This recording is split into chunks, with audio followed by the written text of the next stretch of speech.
Good evening and welcome to our Institute of Physics public lecture this evening. Delighted to see many familiar faces who've come to many of our lectures before. I'm just waiting for starters to come in. And also some new faces. You're very welcome if you've joined us for the first time this evening. If you need the conveniences during your time here, the ladies and the gents' toilets are just on. You have to go down the stairs to both of them. They're on landings further down. But yeah, please do come in and out if you need to during the lecture. My name's Dan, and I'm an associate professor here, and I'm also on the West Midlands Institute of Physics committee that organises these lectures. This is, I think, our fifth of the season. We tend to do them on the first Tuesday of every month, and they go on. We'll be doing them again next year. This is the last before Easter. Because in April, don't come because we'll be on vacation, so there won't be one in April. And we'll be circulating some news about what we plan to do in May and June via sort of email lists and social media. So look out for that if you're interested. I'm going to introduce our speaker in just a second, but before I do, I just want to remind you that we do appreciate feedback on these lectures. Around and about in the lecture hall, you'll find some these posters with a QR code on there. Please do, at the end of the lecture, give us some feedback by scanning the code and just filling in a short form. It really does help us understand the kinds of things that you would like to hear about, and it's really important for us as well to get some feedback from yourselves. We will do a traditional competition, and I do have one more of our very special astrophysics umbrellas to give away to one lucky person who completes their the evaluation afterward. Okay, no more ado then. One more ado. If you think there's a cloud of bees loose in the corner there, I do apologise. It's our central heating system, and if you've been to previous lectures, you might have heard it before. We've tried to get it fixed, and apparently it hasn't been. So I apologise in advance. We'll just have to bear with it, so I am sorry about that. Now let me introduce our speaker for this evening. We're really, really pleased to have Dr Geoff Hayes, as you can see, from QE Hospitals Birmingham, to talk about medical radiation. And I believe, Geoff, that you're an alumnus of this very department. Yes. And so maybe we'll hear a little bit about that as well. So let's welcome Geoff with a round of applause as he starts.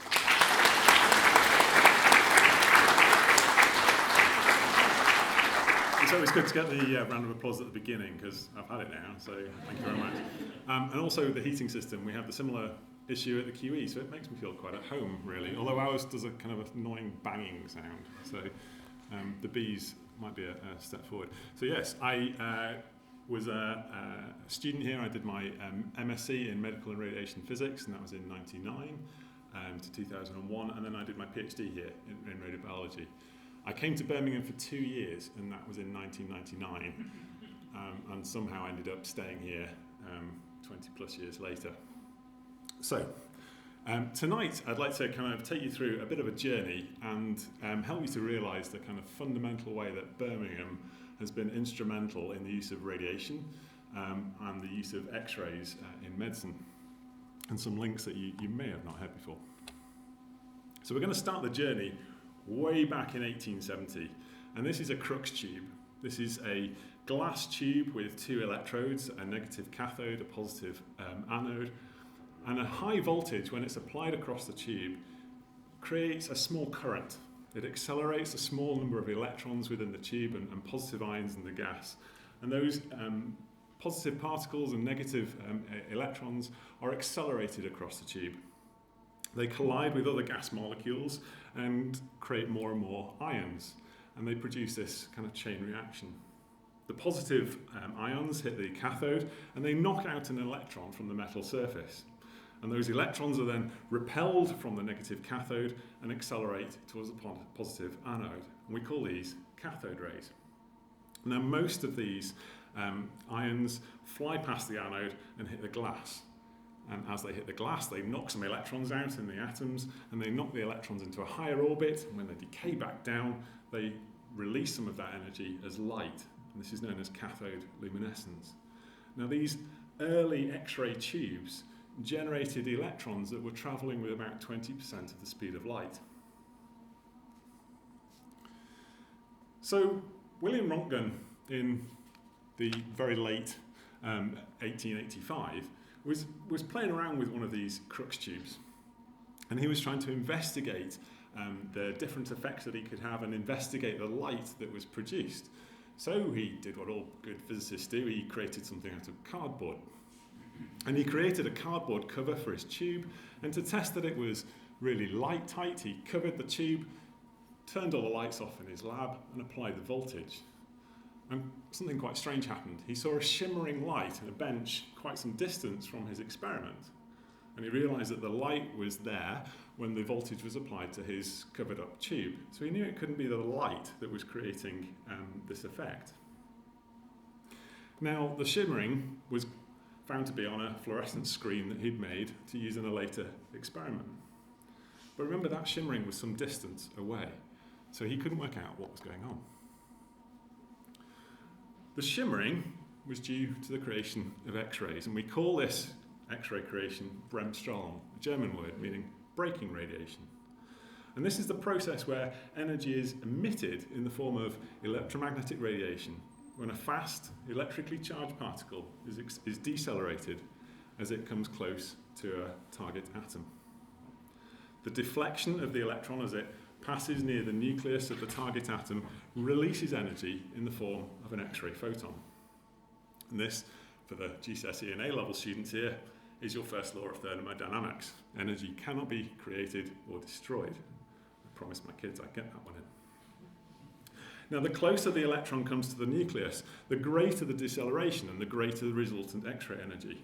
But it wasn't until 1913 that these X-rays were demonstrated to be part of the electromagnetic spectrum. Now, Röntgen continued his experiments in the weekend of 1895, and when moving a piece of lead in front of the fluorescent screen that he'd placed in the crux tube, he saw an image of his own hand. Remember, this is going to be the first time somebody has seen the bones of their own hand. So, again, doing what all good physicists do, he found a semi-willing volunteer to experiment further. And he asked his wife to place her hand over some photographic film while he made an exposure. The exposure was for 15 minutes, so it was quite a compliant semi-willing volunteer. But that X-ray that you can see here showed the bones of her fingers, the dark shadow of a ring on her hand, and a pair of tweezers that she was holding. Now, Röntgen's work was published in December of 1895, hailing the discovery of these X, or unknown, rays. Now, it's from Germany we get much closer to home. John Hall Edwards was born on Moseley Road in Kings Norton, and he attended King Edward's Grammar School in Birmingham. And like his father, he had a keen interest in photography.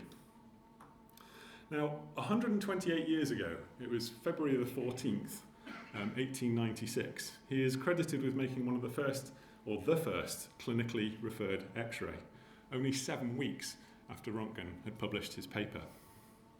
I've got an account that was published in the British Medical Journal. It said, on showing that an X-ray could reveal metal objects under the skin, John Hall Edwards telephoned the General and Queen's Hospital and asked them to send over any case that they might find suitable. The next day, a woman came from the Queen's Hospital with a needle in her hand. The woman was Mrs. Batry, who had been sewing and accidentally run a needle into her hand. A surgeon, Hazelwood Clayton, examined her, but he couldn't find its position. So Hall Edwards took a shadowgraph showing the position of the needle, and she was told to take it back to the hospital the next morning. And using the shadowgraph, Clayton was able to remove the needle. And that was the first operation in the world done by X-rays. So this case of Mrs. Batry was reported in the national and local press on the 15th of February and later described in a letter to the British Medical Journal. But surgeons at the time were very sceptical of these shadow rays. One surgeon said that he would always trust his fingers to detect a fracture rather than one of these shadowgraphs. So at the General Hospital, which is now Birmingham Children's Hospital, he was made the first surgeon radiographer, and he got a blue plaque to mark that. So after experimenting on his wife, he went to Africa and he was serving in the Boer War, and he took his X-ray sets with him, and he pleaded with the army to recognise the advances in military surgery that could be made using Röntgen's discovery. And during his 14-month placement, 280 patients were referred for X-ray examination to identify shrapnel, fractures and bullet wounds. And this use transformed military healthcare.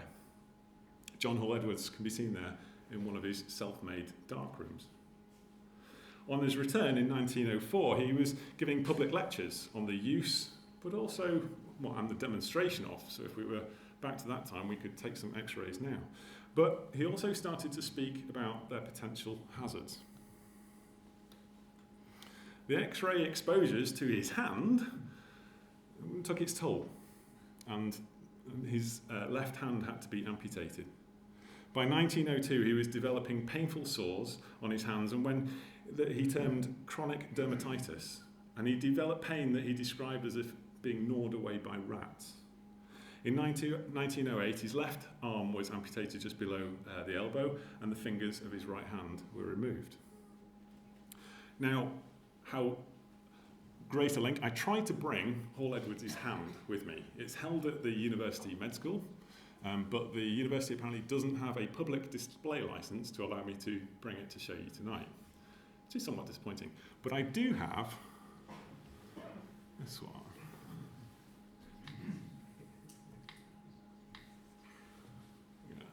So this glass tube on the desk, this is Hall Edwards' X-ray tube from 1896. So I've got to be very careful because I really don't want to drop it because we've had it for a while. So this is what the X-ray tubes used to look like. Just a simple glass envelope with two electrodes.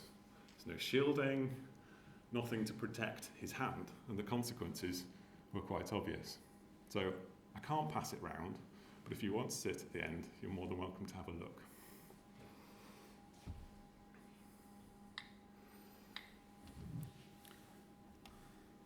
We're back. One of us.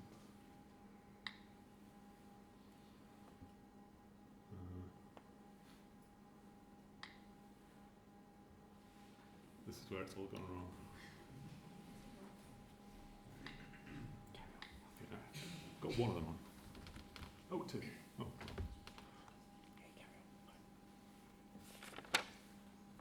So until 1928, the concept of dose was determined by looking at the degree to which the skin of the patient went red. So a treatment of X-rays could be considered complete once the skin had turned sufficiently pink. Fortunately, William Bragg had a better idea and instigated a concept of a unit of dose that he called the Röntgen. And this was an amount of charge that could be created in a standard mass of air. And by 1930s, dose was now reproducible. The voltages that were used to generate our X-rays also took a bit of a step up. This is the picture on the bottom left is a picture of a Van de Graaff generator. And this Van de Graaff generator at MIT had spheres around 5 meters in diameter. Now, a Van de Graaff generator is able to produce high voltages by depositing charge on a moving insulating belt. And that charge is then passed to the large metal sphere. Now, the Van de Graaff generator at MIT could now produce voltages of 2 to 6 megavolts. That's 2 to 6 million volts, rather than in the kilovolt range. Now, kilovolt is 1,000 volts, and megavolt is 1,000,000 volts. So we got a step up in dose and voltage. Now, this was in a time before antibiotics, so radiation was seen as a possible cure for chronic conditions such as total body skin or eye infections or chronic inflammatory conditions. And radium could be readily purchased, and you could make your own radium water in the comfort of your own home. But by now, X-rays were being used to treat some cancers. Patients treated for breast cancer were seen to start to have lung scarring. And that led to the concept of trying to spare tissue that might be underlying the bit that we were trying to treat. And this was done by angling beams to make them kind of pass through the breast rather than angling them to go straight through. And this is a concept that we still use today. By the 1930s, the concept of fractionated dose, where the total dose is split up into smaller amounts to be given each day, was devised. So the graph on the right shows the effect of splitting up a single dose of radiation into small fractions delivered over different days. And when split up, Henri Coutard from the Curie Institute in France saw that normal tissue was spared over and above any sparing effect from the tumour tissues. And we now know that this is due to a capacity of normal cells to repair smaller non-lethal quantities of dose, but tumour cells don't have that capacity to repair. So by splitting up the dose, more and more normal tissue could be spared, as checkpoints within the cell cycle were able to repair and spot and correct that small amount of daily damage. And by delivering radiotherapy treatments over several weeks, normal tissue toxicity could be greatly reduced. And Coutard managed to cure patients with various head and neck cancers that are still difficult to treat even today. And this was back in the 1930s. Now, the next step up involved the development of what we call the linear accelerator. And Gustav Ising proposed a new type of accelerator, which he called a linear accelerator, where charged particles would be accelerated down a straight waveguide. Particles would go down the tube and a voltage applied across each gap. As the particles speed up, the gaps could be spaced further apart. But a key component was the need for a high-power radio frequency source. This RF generator would produce a pulse of radio frequency energy that would cause the electrons in the waveguide to bunch together. This acts upon like an electric field that's used to accelerate the particles.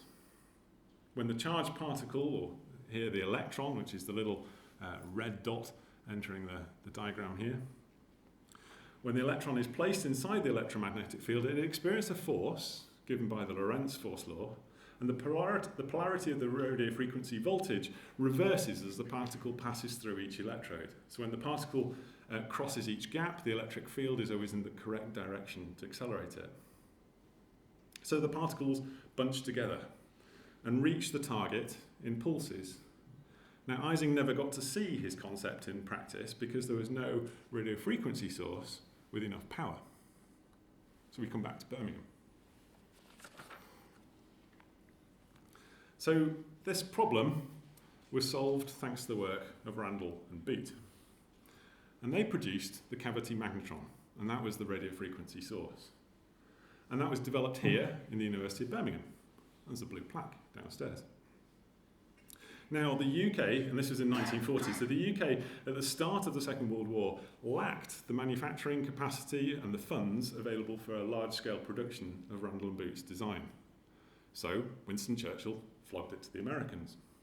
And he gave it to them for financial and industrial support for the war effort. But by 1941, Randall and Boot's invention had enabled airborne microwave radar to be fitted to Allied aircraft. So it wasn't a bad investment. In 1947, it was then used to create the first travelling wave linear accelerator, and that was done at Stanford University in the States. And with this design, electrons at the end of the waveguide could now be travelling about 98% of the speed of light. So we need to take a little bit of a step back and look at how these generated X-rays interact with the objects that we target with them. And why is the energy of the X-rays important to us? Well, at low energies, an effect called the photoelectric effect dominates. Here, the original X-ray coming in is absorbed, and that absorption gives energy to the target atom. And that energy is enough to release one of the electrons around its inner shell. The electron is ejected from the atom, and some of that internal rearrangement of the electron occurs, and the rearrangement results in a bit more energy given out in the form of a low energy X-ray.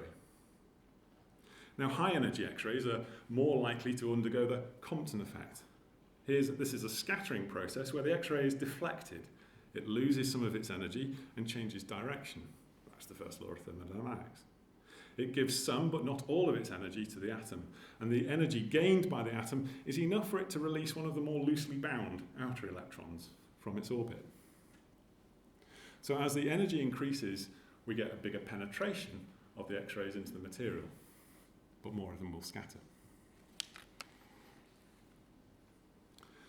Now, the concept of the 4 R's of radiobiology were introduced in order to explain the success or failure of radiotherapy treatment. These are looking at repair of small amounts or sublethal cellular damage, redistribution of tumour cells. Different parts of the cell cycle will have a different sensitivity to radiation. So when we irradiate a set of cells, those that are radiosensitive get killed off first. And then we get redistribution within the cell cycle. For reoxygenation, now tumours, when they grow, they lack a good supply of blood. They lack a good vascular blood supply. And they become depleted of oxygen. And the lack of oxygen actually reduces a cell's sensitivity to radiation. So as the radiation is delivered, we need that reoxygenation of the hypoxic or without oxygen tumour cells. Repopulation of the cells will also happen if we're delivering the dose over several hours or over days with gaps. Those cells, tumour cells but also normal cells, will start to divide and repopulate. Now, Hermann Muller was awarded the Nobel Prize for identifying radiation-induced mutations in 1946. He found that the radiation response was directly proportional to the biological effect, and that there was no threshold below which there was no effect. We call this the linear no-threshold model, which is still used for radiation protection purposes today. Now, in the 1950s, DNA was demonstrated to be the target of radiation damage. Polonium-210 emits short-range alpha particles, and selective irradiation of the cell nucleus and cell membrane showed that the sensitivity of the nucleus of the cell to the radiation damage. Tritium was incorporated to be able to show about dividing cells and the effect of tritium in the DNA versus the cell cytoplasm showed that DNA was indeed the target. Now, the DNA in the cell nucleus being the target, we now know that its structure is attacked by these electrons or free radicals that are produced when the photon interacts with the tissue.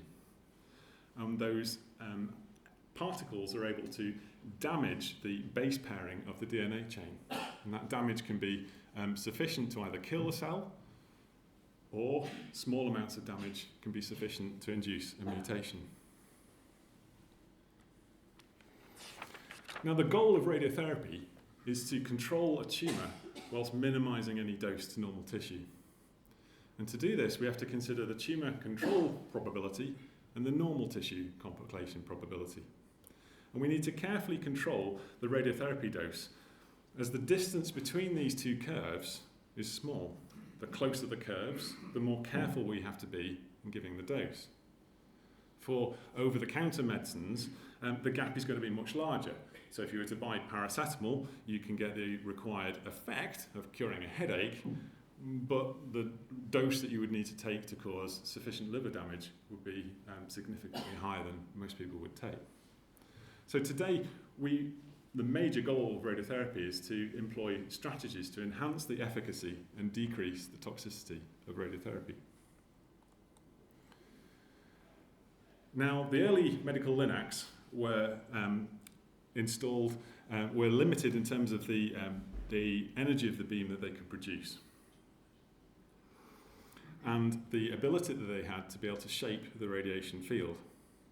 But their introduction led to significant improvements in cure rates for many cancers, while simultaneously reducing that toxicity due to reduced normal tissue dose. We developed in-house computer programs to help calculate the dose prescriptions for patients. And in Birmingham, our first accelerator, so without the cobalt unit, was installed in 1967. So early planning was performed on two-dimensional X-rays, where a clinician would mark out the area to treat, and physicists and technologists would create a plan that would deliver the dose to the target, but spare the normal tissue as much as possible, shielding blocks, beam angles, and wedges to modify the beam shape. Manual dose calculations were used to determine the shape and the distribution of dose at depth within the patient. To be able to account for how limited the machine could be in terms of creating a suitable field size, and the fact that the patient may be in a slightly different position each day, on uncertainty from the oncologist or the medic to accurately determine the tumour area to be treated, we have to put margins around the area that we want to treat. So these margins kind of have three key terms. We call it the gross tumour volume, just the visible local disease. And then we have the clinical target volume, or CTV, and that includes any microscopic spread. And there'll be uncertainty here in the tumour delineation. And then we have the planned target volume, actually where we deliver the dose. And that has to account for some motion of the patient during delivery, but also uncertainty in the machine position or ability to conform the dose. Now, margins of uncertainty of the extent of the tumour spread can be reduced by adding together different imaging types. So this slide shows how introducing a PET scan, I'll talk about that in the next slide, to the data set, increased agreement between clinicians as to what the target was. But it also showed that the target was smaller when PET imaging was used. The cancer staging for the patient was less than originally thought, so there was less spread of the disease. And what is PET? Well, PET stands for positron emission tomography. A radioisotope that decays by positron emission is injected into a patient.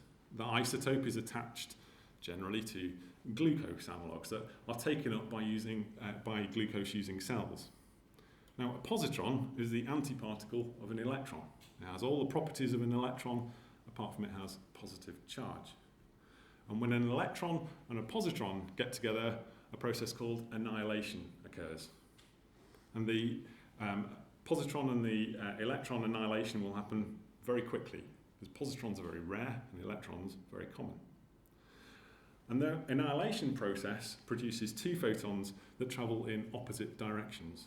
By detecting the simultaneous opposite-sided photons on a detection ring, we can back project to determine where the annihilation event has occurred. So PET imaging now gives us some kind of functional image.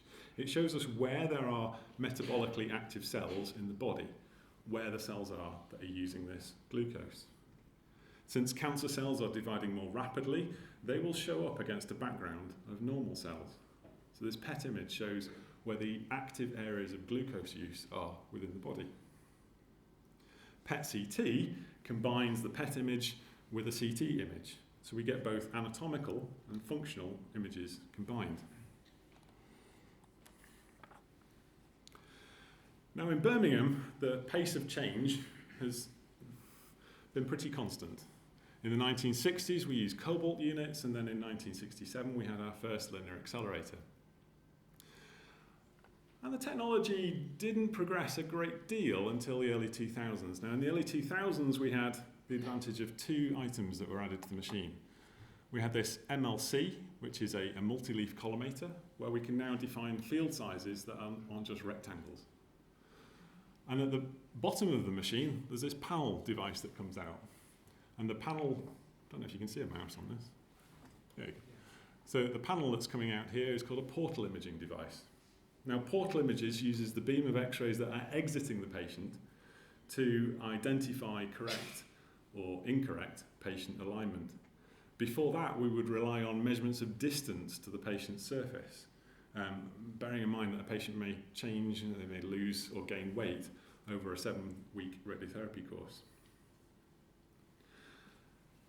In 2007, we got our first accelerator that had a kilovoltage, so diagnostic quality imaging X-ray set mounted at right angles to the therapy accelerator. So now we could take what we call cone beam CT, so a CT on the patient, of the patient at the point of treatment. And later designs on that machine enable us to gate the treatment, so time the frequency of the radiotherapy delivery with the patient's breath cycle. In 2011, we got a tomotherapy machine, And this encompasses all the accelerator and an MVCT imaging panel, all within a ring gantry that rotates around the patient, and the patient is then moved in the bore as they are treated. In 2013, we got a CyberKnife machine, and this mounts a accelerator on the back of a robotic arm, so removing the gantry completely. And our latest machine is another iteration of the tomotherapy machine, but now they've added an extra cone beam kilovoltage X-ray tube at right angles to the therapy beam, so we can now get diagnostic quality imaging at the point of treatment.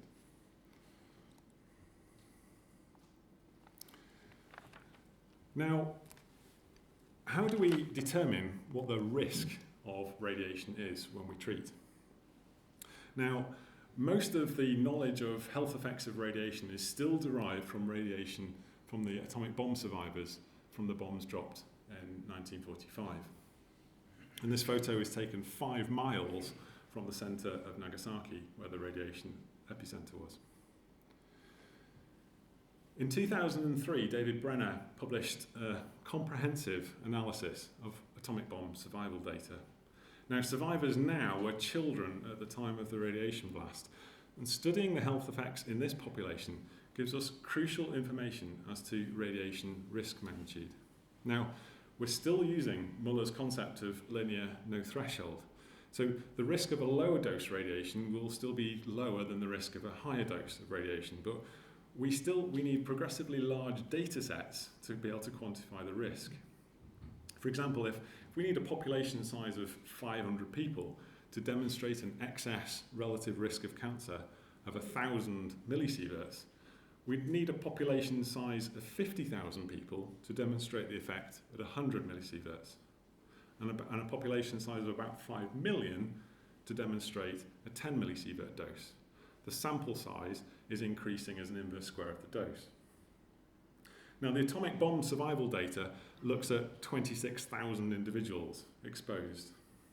And David Brenner showed a statistically significant excess relative risk for exposures over 34 millisieverts. What's that in context? Well, by living in the UK, you are normally exposed to a dose of about 6 millisieverts each year. And that's just from natural background radiation. It's higher for people living in Cornwall or Aberdeen, where there's lots of radon in the granite rock. In the early 2000s, a partnership was developed between the University of Birmingham and the QE, and that enabled us to simulate the atomic bomb spectrum that would have been seen in a survivor from the Nagasaki bomb, a survivor about 1,500 metres from the bomb blast. And we were able to simulate this using a medical linear accelerator at the QE. We exposed a human-derived cell line to examine the effectiveness of different energies of X-rays to induce a malignancy compared to the atomic bomb spectrum. And this enabled us to link the population data set from Japan to X-rays that are used clinically. And now we have a mechanism to determine risk from dose. So moving forwards. Well, the NHS is the largest employer of scientists in Europe, employing about 50,000 professionals to provide the scientific and technical background to healthcare. And our work underpins about 80% of all clinical diagnoses. And we work in over 50 specialisms. The QE is a major, it's about 1,215, may have gone up with a new bit of the Harborne Hospital, bed capacity, NHS and military hospital. It has the largest renal transplant programme in the UK and the largest solid organ transplant programme in Europe. And it has the largest single-floor critical care unit in the world. Our facility for radiotherapy, we have 11 high-energy accelerator bunkers, we've got 1 spare, and we treat about 4,500 patients each year with radiotherapy. Now, we have a mix of different machine types, and that mix allows us to treat and tailor radiotherapy delivery depending on the patient need and tumour size. So we have 3 of these tomotherapy machines. We have our CyberKnife system.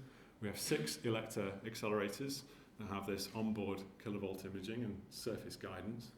And we have a brachytherapy service that's generally used to treat gynecological cancers using the radioactive isotope of iridium-192.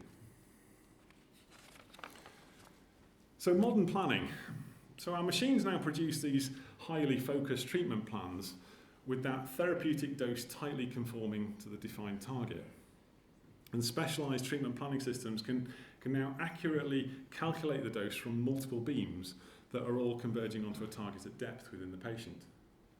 But the requirement to accurately define the target, as well as the organs we need to shield from the radiation, is of paramount importance and very much a team approach.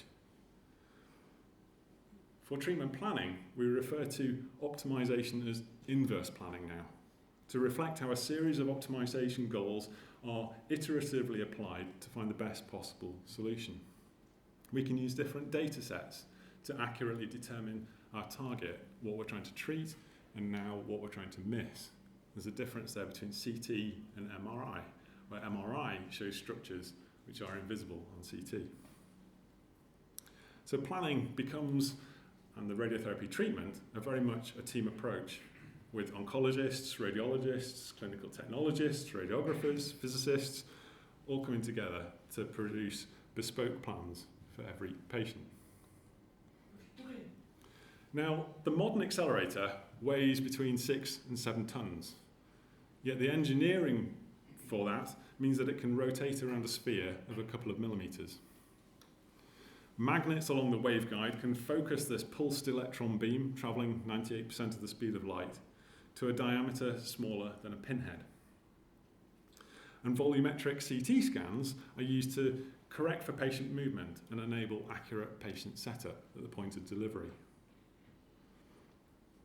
This machine on the right is one of our 3 tomotherapy machines, and here the waveguide, the magnetron and the imaging system are all mounted on a drum that is able to rotate around the patient about 5 times each minute. And our newest machine can produce near CT quality imaging at the point of treatment, stepping up again the accuracy of the radiation treatment. Now, the early accelerators were all designed with a flattening filter. This is a lump of metal in the accelerator head that preferentially removes part of the X-ray beam along its central axis. It produces a flatter profile of the beam at depth and made it easy for those early treatment planning systems to calculate the dose at different depths within the patient. Jason Cashmore, who's my predecessor for my current role, he worked with Electa, an accelerator manufacturer, to remove this filter. He argued that a modern treatment planning system could more accurately model the beam without the filter, since the filter was also a source of scattering and electron contamination of the beam. Removing the filter also reduced some of the leakage dose from the accelerator, so it reduced the dose to the patient away from the treatment site. Removing the filter had the added advantage of reducing treatment times, as we can now use more of the generated X-rays. We're not getting rid of them in the filter. Now, pretty much all modern accelerators now have this filter removed, largely thank you to this work. In 2013, the QE commissioned our CyberKnife machine. Now, this is a compact 6 megavolt accelerator mounted onto a robotic arm. The compact waveguide was first used by the US military as a high-energy portable X-ray unit that could be used to test the structural integrity of a bridge before an armoured vehicle was deployed over it. Developed by a San Francisco-based company, it was used to test the integrity of the Golden Gate Bridge. Now adapted for medical use and combined with X-ray sources in the ceiling and imaging panels in the floor, this enables us to align the machine to the patient and correct for patient movement now during the radiotherapy delivery, rather than just before. And with this machine, we can treat with a geometric precision of less than a millimetre. So this machine and another novel treatment machine, the tomotherapy, I said before, were purchased by a UHB charity cancer appeal. So they raised over £5 million for us to give us some, what we class as game-changing equipment and advances in our radiotherapy arsenal. Now, one way of reducing internal motion of an organ is to physically restrain our patient. An organ moves as a patient breathes. So one way we can reduce that is the use of an abdominal compression plate. Now, reducing the internal motion whilst uncomfortable for the patient does enable us to reduce that dose to surrounding tissue, therefore reducing some of that side effects from the radiotherapy. Now, as the machine geometric precision has increased, we're able to more highly target that radiation field to the area that we're trying to treat. So, a slight audience participation bit, or a semi-willing volunteer. Now, like Röntgen, I went straight for the easiest option, which was to use my family, but my wife said no, so my daughter didn't have a choice. So, Abby, can you just pop that? Just while I give this next talk, could you peel? Is that something? Thank you. It'll make clear in a minute. Now, the machine developments using multiple imaging types and being able to image the patient at the point of delivery and immobilize the patient, there's a picture there of one of the masks that we use, all help us to reduce down that patient position uncertainty. And advances in machine technology are able for us to reduce the machine geometric uncertainty of where it's going to hit. By using multiple image data sets, specialist input from radiologist colleagues, and multiple modalities, that was quick, thank you, we're able to really reduce any uncertainty that we have on the tumour definition. One of the problems that we have is when we acquire multiple image data sets, how do we know what accuracy a CT is versus an MRI? So again, like all good physicists, I pinch some of my children's Lego. Now, Lego is manufactured to an incredible tolerance. Each brick has the same dimensions to another to within 10 microns. That's 0.01 millimeters. And we used a phantom that we made, or an object made out of Lego, assembled in mineral oil, so not exactly useful afterwards. It's a little bit greasy. Sorry, Abby. But we can use that to image our CT and our MRI and work out the spatial accuracy of each component. So why do we spend so long trying to reduce and get rid of these margins of uncertainty? This is where the satsuma comes in. Thank you very much. You can have the satsuma. So an object tumour size of a satsuma, which is about 4.5, 5 centimetres across, the act of removing 1 millimetre from our uncertainty is the equivalent to the satsuma peel. So if we reduce our margin down by 1 millimetre, this is the amount of normal tissue that we are sparing. Objects in the brain, that can be incredibly significant. So a 1 millimetre margin may not sound like a lot, but you can appreciate that's an effect that we'd rather see. And that's normal tissue that we have to treat in order to ensure that we would be accurately treating the tumour. Now, one of the roles of a physicist is to verify over time and following repair that the radiation beams that we use for treatment match the data that is used in our treatment planning systems. And this can be incredibly time and resource consuming, and also can delay getting a machine back to a clinical use after a breakdown or repair. Measuring really small radiation fields can also be the most technically challenging. Now, we had a partnership spanning 2 universities in the QE, and we developed a method to image the radiation field itself and extract data allowing us to verify the correct running of a machine. Now, these are images of the radiation field taken with a conventional camera as the radiation passes through a material that gives off visible light as it's exposed. And working with UCL and the University of Birmingham, we used a convolutional neural network to clean and remove noise from the image. And we can generate data in 1 hour that would take several days to measure with classical techniques. So these university partnerships allow us to continually improve and really start to bridge that gap between theoretical physics and clinical benefit. Why is it important? Well, having confidence in the geometric and dose accuracy of our treatments, that enables us to treat patients with disease right next to radiosensitive organs in the body. This patient has lesions either side of their brainstem, secondary cancers after the primary cancer was controlled. We were able to give a high dose to both lesions while sparing the sensitive brainstem tissue. And the effect of the radiation dose in the lesions was visible 6 months after the treatment. So focused radiotherapy to small targets within the brain can be highly effective in managing and controlling disease. And our patients are now living longer, with less side effects, with better tumour control, thanks to advances in radiotherapy technology. Now, with patients living longer, we often now have to determine if tumours are controlled longer term, and frequent high-resolution imaging sometimes can show changes to the lesion over time. And that change may be due to cells around the lesion dying, which we term necrosis, or cells that have survived the treatment and they're now multiplying after the dose, so tumour progression. So we can utilise techniques such as MRI spectroscopy to show us the chemical makeup of cells to distinguish between these two types and work out whether we need to treat again or just wait. The graph can show us examples where there is cell growth, indicated by a choline peak, or we can look at whether there's cell multiplication going on. Creatine shows us ATP synthesis and cell growth, and lipids show us that a cell has died. The markers don't tell us why something is happening, but it does give us an example of being able to show that something is happening, whether it's growth or progression.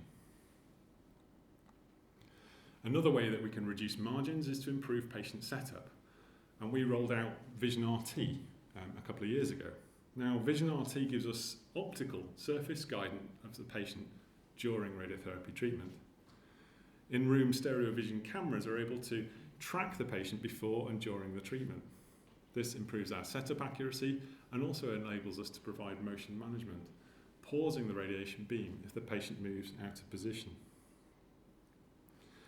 It also enables us to now set up patients without the need for small permanent tattoos that radiotherapy patients normally have to have. So our children treated on these machines aren't then left with a permanent reminder of the treatment that they had to undergo. Now, the next leap forward in treatment is plan adapt. Now here, the plan is adapted as the patient is treatment. And this means that we need to recognise how the target can change as it's treated, how the patient's internal anatomy may be in different positions day to day. Plans need to be tested for robustness. How dependent they are on the patient's internal organ positions. And we can predict now doses that would be received if the internal anatomy changes. Now, we need now to consider the use of artificial intelligence because our planning process needs to be sufficiently swift and allow a system to create multiple plans for different scenarios. So one role where artificial intelligence is already in use is in auto-contouring. And we have a system called mVision that we've been using at the QE for the past couple of years. The AI engine generates contours of internal organs, and this greatly speeds up the planning process. A patient's CT scan is compared against a library of patients in the system, and AI is used to find the closest match and generate a contour data set.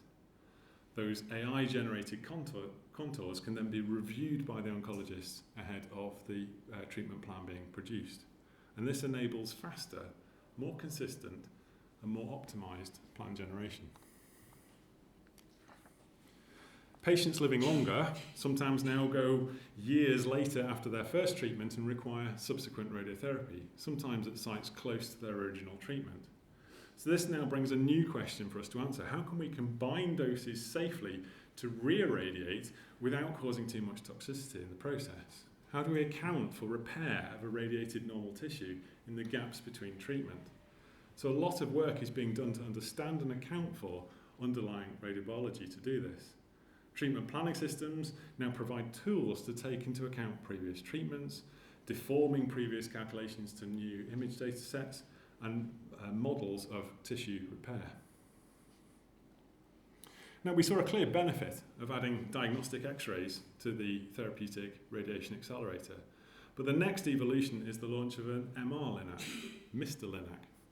The MR-Linac combines an MRI scanner with an accelerator, and this is involved some complex engineering and physics because you are now accelerating our electron beam in a very strong magnetic field. This gives us MRI images with improved visualization of internal anatomy at the patient at the point of treatment delivery. And it also gives us the possibility to reduce the dose to normal tissue and boost the dose to the tumour during the delivery day to day. To allow full adaptation though, we do need systems to be able to automate this contouring and planning process whilst also ensuring human oversight and appropriate quality assurance. Another area of research is flash radiotherapy, but this is very much in development. Now here we're using extremely high dose rates, 400 to 1,000 times that of conventional radiotherapy, with the whole treatment dose given in milliseconds. Animal studies have shown these extremely short pulses of radiotherapy to reduce the damage to normal cells while still giving good tumour response. That gap between tumour control and normal tissue complication has been widened. The mechanism for the flash effect is not fully understood. One thought that it's related to an effect where a fast pulse of radiation has on oxygen in the cells, breaking the oxygen into free radicals, and normal cells have some capacity to remove that oxygen-free radical, but tumour cells do not. Incredibly different dosimetry, so measuring the dose when it's just a single pulse of radiation delivering the entire course. Another form of radiotherapy is delivered using protons rather than X-rays. Now, protons ionize the atoms along their path as they travel through tissue, and the density of the ionization is much greater than that from a photon. The energy lost is proportional to the speed of its velocity. As the particle slows down, more of the energy is transferred to the material. And this gives rise to a Bragg peak. Now, if we can place a tumour at the position of the Bragg peak, we get an important advantage, as beyond the Bragg peak, there is very little dose. So organs behind the Bragg peak can be spared that would otherwise receive a dose from an X-ray treatment. So the big advantage is seen for treating some childhood cancers, where sparing organs directly behind would give you a huge advantage. There are currently 2 proton facilities for the NHS in the UK. A 2-centre model never favours Birmingham, so they're in Manchester and London. After protons, the next focus is heavy ions. The UK lacks either. Again, a Bragg peak curve, but here the peak is much sharper. The beam produced is sharper because there is less lateral scatter compared to protons. Heavy ions also produce a different biological effect. Dense clusters of damage are created. And there is also less protection of the cells to damage at different parts of the cell cycle, and the biological effect is less dependent on oxygen concentration in tumours. The lack of oxygen in tumours can make them resistant to damage from photons. But we do come back to Birmingham. So the University of Birmingham has a long history of researching the potential for neutron therapy. Now, neutrons are atomic particles that are uncharged. Now, shortly after the discovery of the neutron in 1932, it was found that boron-10 nuclei had a high propensity to capture low energy, or so-called thermal neutrons. So neutron capture therapy, or BNCT, is a 2-stage process. Non-radioactive boron-10 is delivered to a target cell and then irradiated with neutrons. The neutrons are captured by the boron-10, which leads to the creation of boron-11, and this quickly decays to a lithium nuclei by the emission of an alpha particle. And it's the alpha particle that, travelling through the cell, will cause catastrophic cell damage. And the damage from the alpha particle and the lithium nuclei occur in a range of 5 to 9 micrometers, therefore giving a hugely targeted dose, customised to the cell in which it was created. This is a high-energy accelerator, driven neutron facility at the University of Birmingham. And this went live in December 2023, and it's the UK's first high-flux neutron test facility. So, using BNCT enables us to selectively treat only tumour cells in a volume. But we do need to be able to get that boron to just the tumour cells. So there's a huge amount of work going on to examine this as a treatment option. Finally, we can look towards combining therapies. Immunotherapy uses our own immune system to fight cancer, and it works by helping the immune system recognise and fight the cancer cells itself. But radiotherapy can induce cell damage, and that damage can remove the cancer cell's camouflage. It can expose a tumour-specific antigen that can make it visible to the immune system and allow the body's own immune system to kick in. Combining immunotherapy with radiotherapy can therefore boost both effects. But this also has a really active area of research because it has the potential to generate an immune response in normal tissue as well as in the cancer cells. So there's a potential to increase toxicity. So it's very much a use with caution. So where next?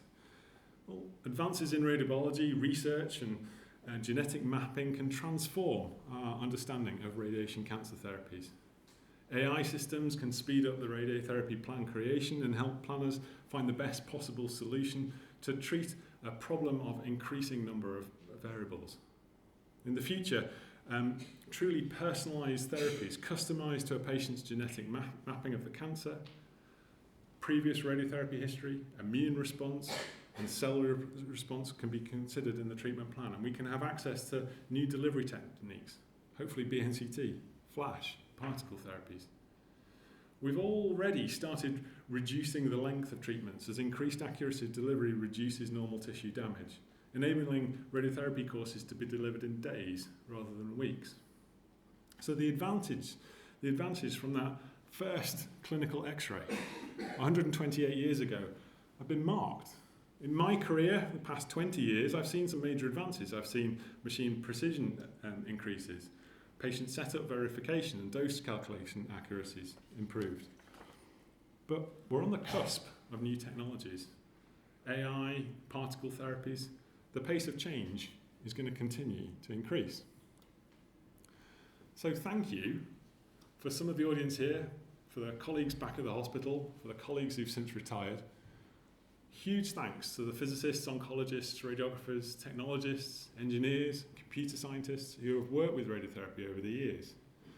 Thank you to Dan and the School of Physics for the invitation to speak. Particular thanks to this talk for the history of the department, for the Hall Edwards background to John Townley and Graham Chalmers. But also thank you to you for coming, particularly to those of you who will form the next generation of scientists who will work to improve the cancer survival in the decades to come. Thank you very much.